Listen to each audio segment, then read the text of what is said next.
So it's been a week. Specifically, it's been another 7 days. This is presently day 12 of the protests taking place in Ottawa right now. And I gotta say,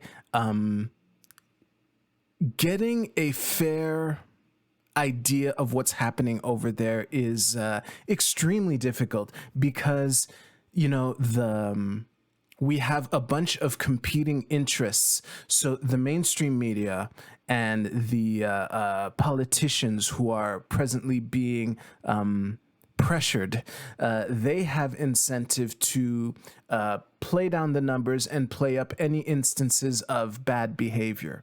And the actual protesters and alternative media who support the protests, because as I mentioned last week, people who don't support this protest, people who want it to end, they also have alternative media. They also have independent journalists. So that agility cuts both ways.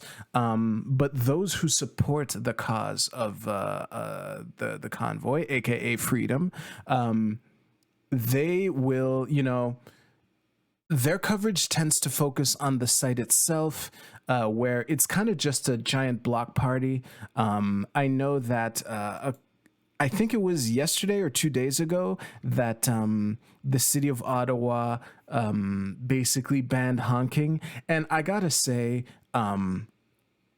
that is great because, as I mentioned last week, and let me just fetch up the graphic here, it won't be... Oops, give me a second. It won't be presented as nicely as it was last week, but it's the same concept. So, actually, let me do it this way instead. Like that. So if I drag this here, I can show you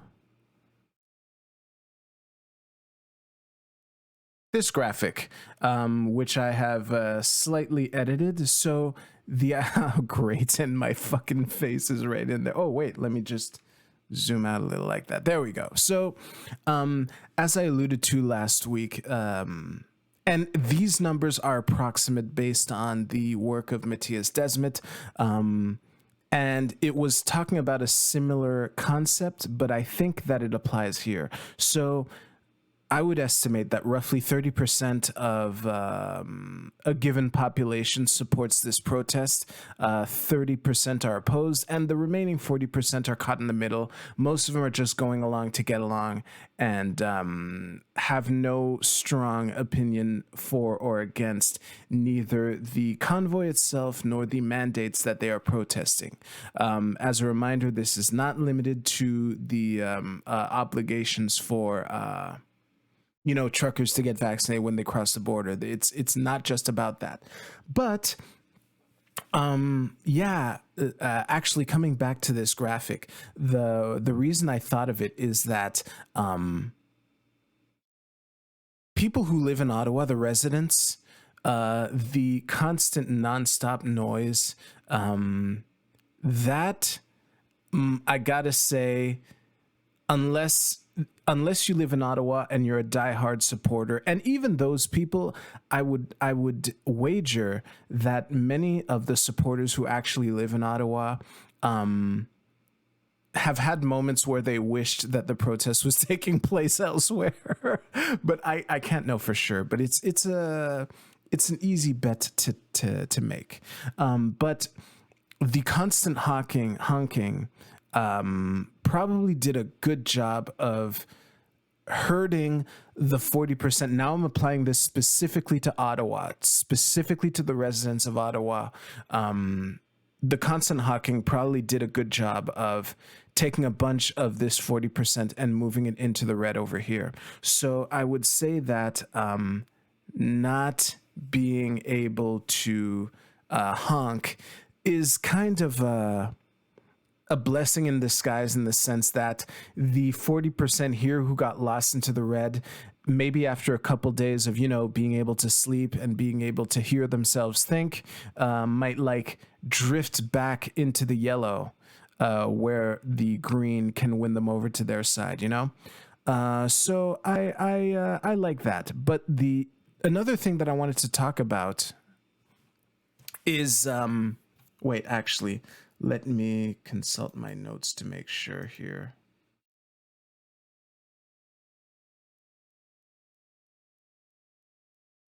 Because whenever I had the presence of mind to do it, I would just write a date and yeah, Friday. Oh man, what a disaster that was.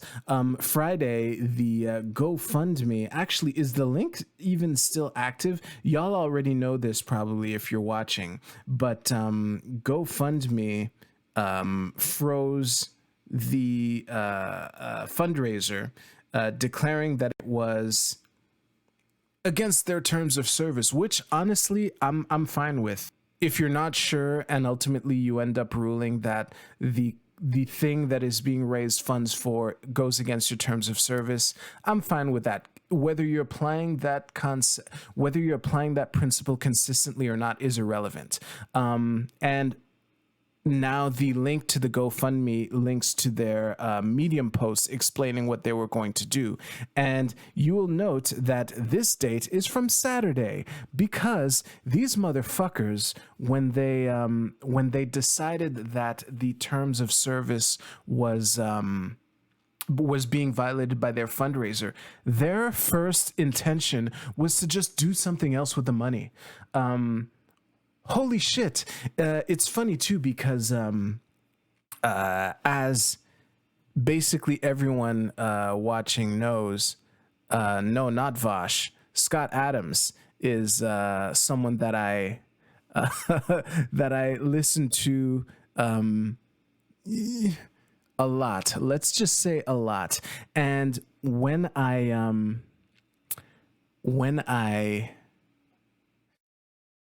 during the Coffee with Scott Adams of that Saturday morning, he basically imagined, of course he's going to do this because he's the Dilbert guy, so I'm unsurprised that his brain went there. He kind of imagined what it must have been like in the meeting where the GoFundMe people were deciding what to do with this fundraiser. And it is difficult to imagine a scenario where where these people are saying, well, why don't we just give the money to charity? And no one in the room said, that's a really stupid idea. But alas, this drama has passed. GoFundMe has decided to refund the money. And as Botrax in the chat has already mentioned, the crowdfunding platform GiveSendGo is happy to take their money. I didn't even bookmark the GiveSendGo. Actually, let's find it. GiveSendGo Freedom Convoy 2022. It's being suggested. And of course, that is so Google. They auto-completed the GiveSendGo Freedom Convoy 2022. And the first thing are fucking news articles, and I'm not in the news tab, but anyway, Fox Business. Why can't I get the GiveSendGo link directly? Holy shit, this is why people don't trust big tech. GoFundMe unable. Anyway, I will find that link later and add it to my master document. There was one other thing that I wanted to talk about before going into the main event that I wanted to talk about. So on Sunday, part of the quickening that I alluded to earlier, the Ottawa police stole the fuel from at least one of the camps of the truckers. And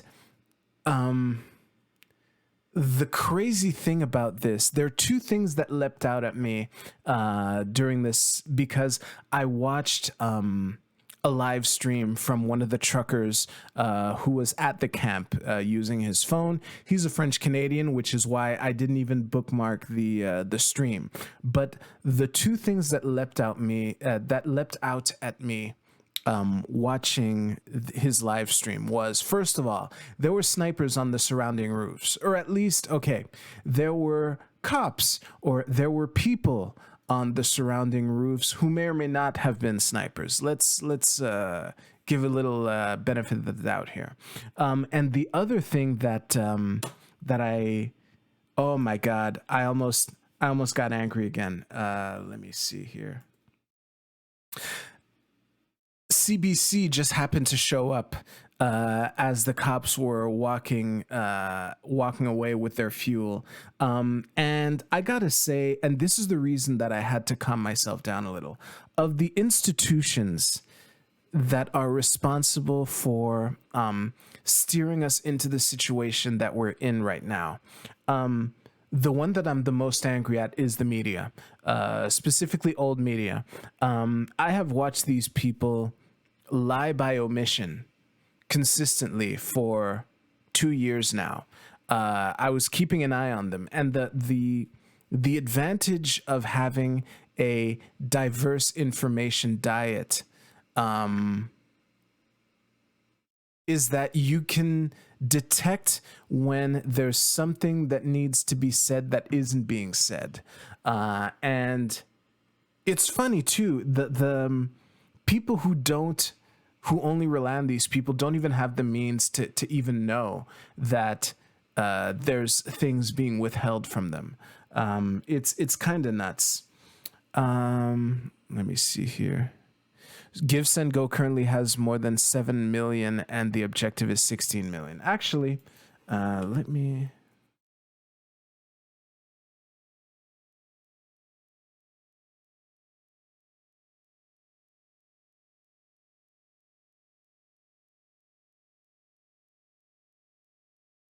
Okay, so I'm on GiveSendGo now.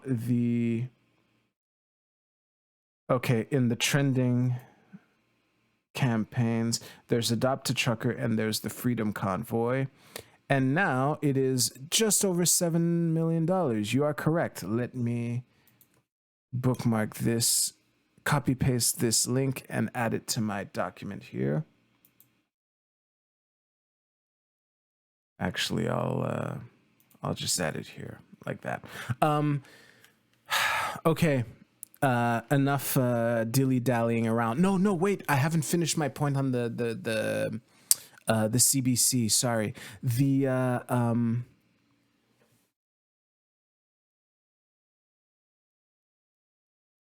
As I was going to say before going off on my rant on how angry I am with the mainstream media, not only did CBC happen to show up right when the truckers were getting their fuel stolen, but I saw there was another CBC reporter who was already there. She was filming segments with her phone. And the camera crew that showed up along with the police, or at least along with the flashy police, like the big trucks that were going to go away, drive away with the fuel, they interviewed her. And as this journalist was interviewing this other journalist to find out what was going on the land, going on, at the camp, of course, I am eager to see the full video of what happened, because all I caught was a glimpse while the trucker who was live streaming from his phone, he happened to walk by them as they were, as this reporter was interviewing this other reporter. And I overheard her talking and saying something like, we've heard that there were long rifles, specifically carbines, and before she could finish her sentence, he had walked past beyond earshot. That is phenomenal, that of all the things that they are focusing on, they decided to talk about allegations of long rifles and shit like that. Now, I want to be clear of something. Given the huge number of people who are involved in, how can I say this?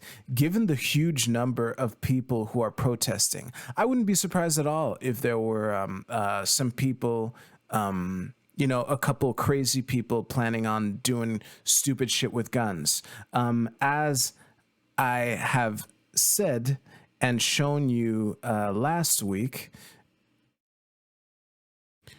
shitty behavior is unavoidable once you have more than a couple hundred people protesting. Burning down a car dealership is unacceptable. Bullying soup kitchen employees is unacceptable. This was back when that was the most recent controversy. I guess the updated version of this would be bringing long rifles to a protest is unacceptable.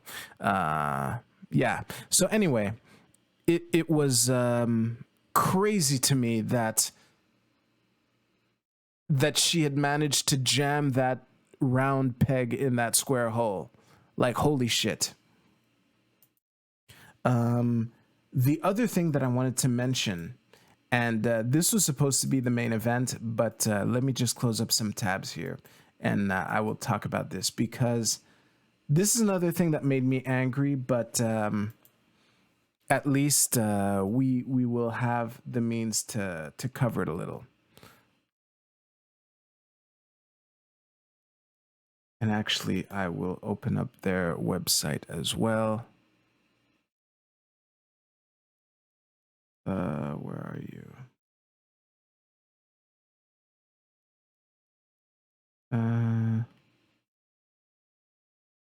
There you are.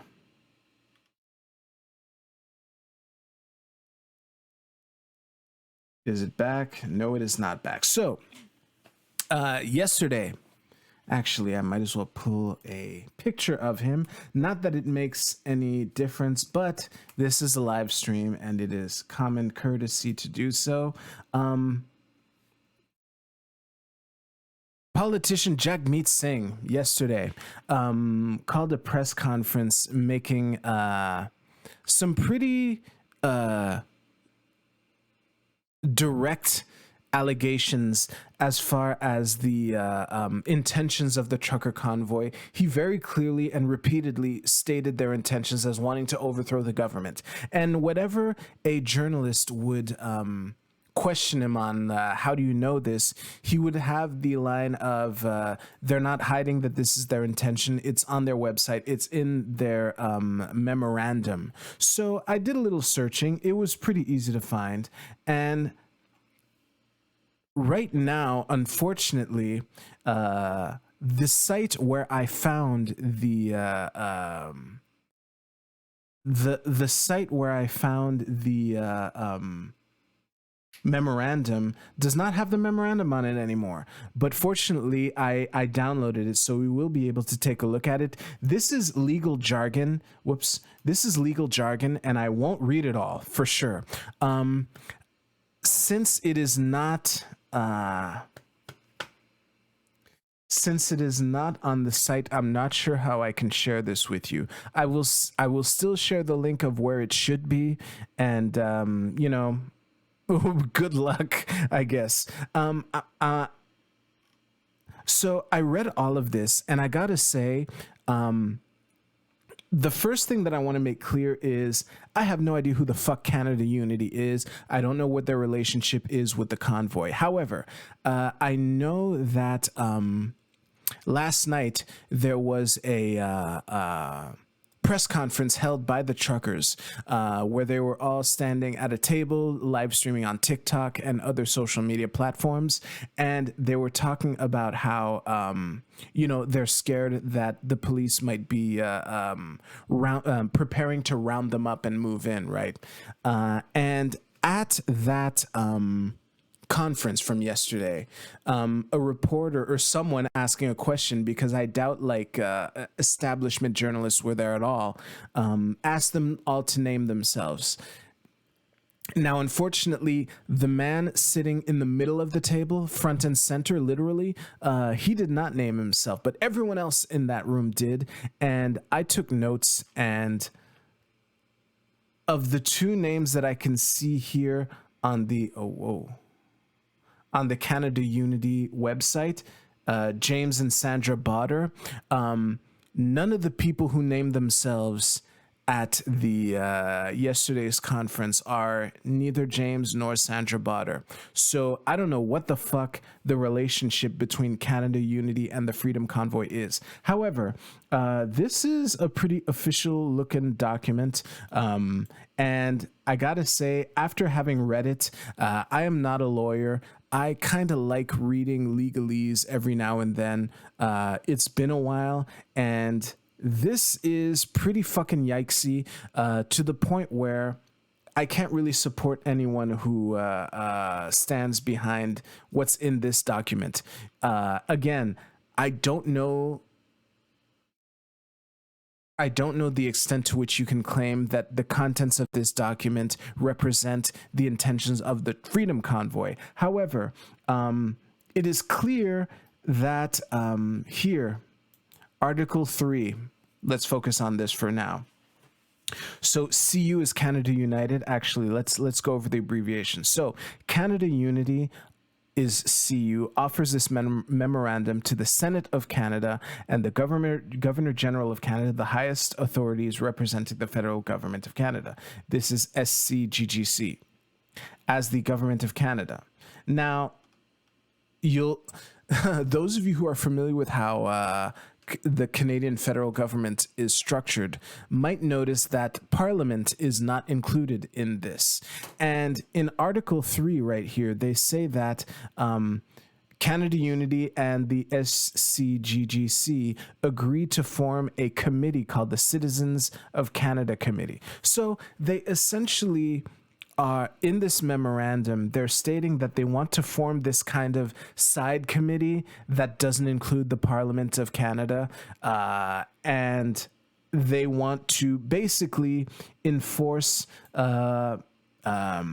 they basically want to repeal any and all mandates that violate any of these laws. We have the Referendum Act, the Canadian Constitution, the Charter of Civil Rights. There's the Nuremberg Code in here. There's the Declaration of Helsinki, blah, blah, blah, blah, blah.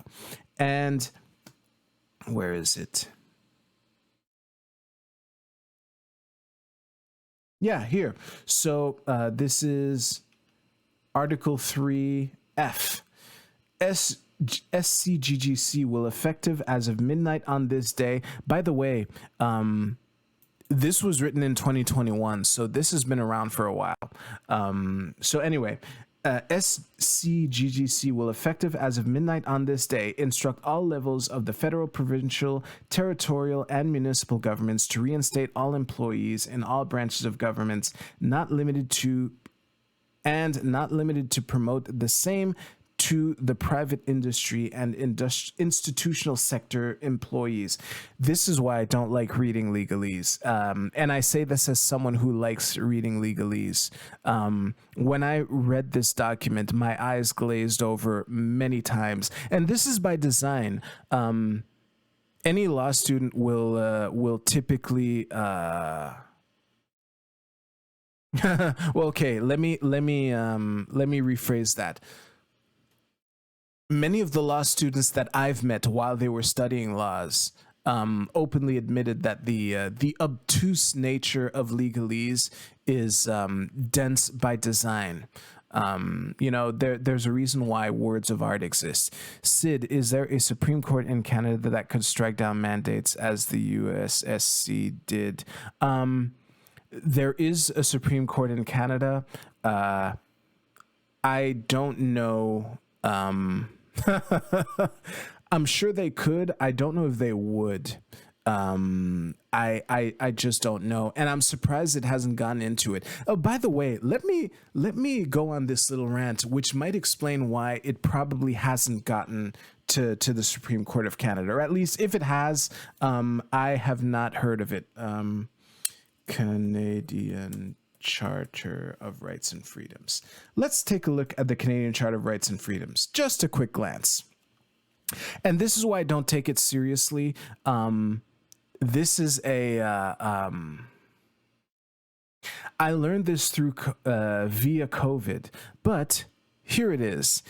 And ever since I learned this a couple months ago, I stopped taking this bill seriously. So this is literally Article 1 right here, okay? Right here. Let's read this.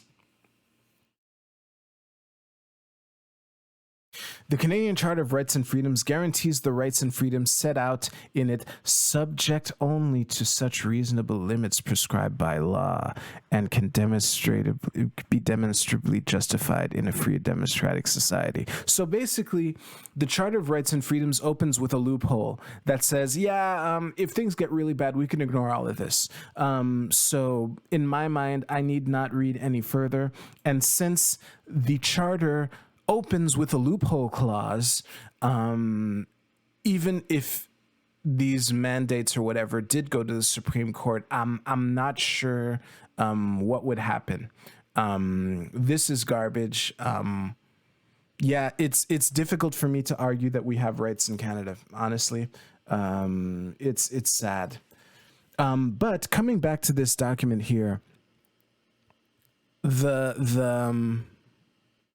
the main thing that I'm getting at is that since this document, whatever the fuck Canada Unity is, I want to say this each time, they're kind of trying to set up this side committee that excludes the Parliament to bring an end to COVID. I can understand how someone who is in the Parliament, like Jagmeet Singh, might interpret this as an attempt to overthrow the government. I think that's a bit of a stretch. However, the bottom line is this document that I just looked at is being used as a pretext by Jagmeet Singh, Justin Trudeau, and others, I'm sure, as an excuse to not even talk to the truckers. So in the same press conference that Jagmeet gave last night or yesterday, when a reporter said, hey, this pandemic has been very divisive. It's time for unity. Wouldn't you want to meet with the truckers? His response every time was something along the lines of, well, they want to overthrow the government. It says it right on their website. I don't want to. We shouldn't sit down and talk to people like that. And Justin Trudeau has said similar things. It's kind of a mess. And yeah. Oh, another thing that I want to say before wrapping up this segment is the main reason why. Anyone who supports this document, I cannot stand by them, period, is because the contents of this document to basically form this Citizens of Canada committee, which doesn't include Parliament, and to bring an end to COVID mandate. I cannot see a path between right now, right here, and manifesting the contents of this memorandum that plays out peacefully. I maybe there is one, maybe this is a lack of imagination on my part, but it is very difficult for me to envision a group of people attempting to enact the contents of this memorandum and it playing out peacefully. And I want to reiterate again, I don't know who the fuck Canada Unity is, based on, actually, let's go, where is it? I think it was in media. So they're not completely new. Their YouTube channel was established in 2019. Of course, my computer is taking time to load it. Let's just give it a second. So, yeah, their YouTube channel was established a year before COVID. That's all I can say. And I believe I am also following them on Twitter. Give me a second here.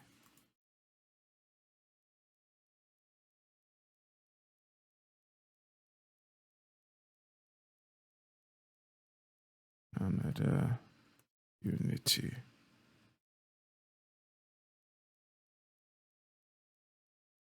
Wait, let me close a couple tabs. That might be what's going on here. We're operating lean, baby.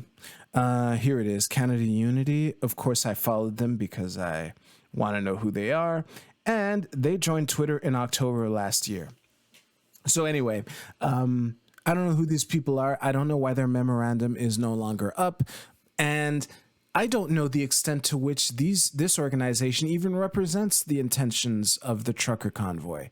All I know is that their sketchy-ass memorandum is being used as a pretext to not sit down with the truckers, and I think it's Weasley and slimy on the part of the politicians who are doing so. So, as a conclusion, whenever a politician or journalist says anything about the trucker convoy, I would invite you to just start with the assumption that they're lying and that the opposite is probably true, and do your best to corroborate, because the devilish way in which these people have been lying to us consistently for 2 years, probably more, is to say things that are technically true, and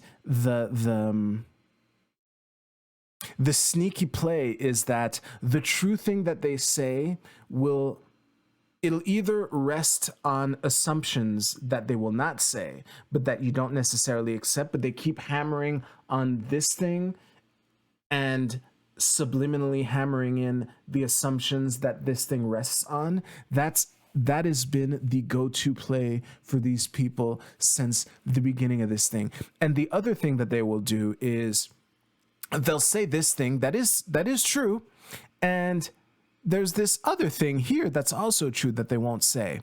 That one guy in that one picture waving the Nazi flag way off to the side by the fence. That guy gave Trudeau, Singh, and a bunch of media the pretext to say things like, we have seen swastikas being waved at this protest, which is true. Now, I would like to see someone produce for me a picture of someone waving a swastika at that trucker protest in a crowd.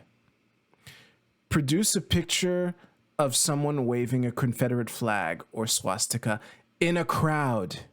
And follow-up question, why can't you? Why aren't there any? Why aren't there any? I think that's a good note to end on. If you're watching this, please let me know what you think of the all of this situation in the comments down below. And on that, thank you very much for watching. I'll see you soon.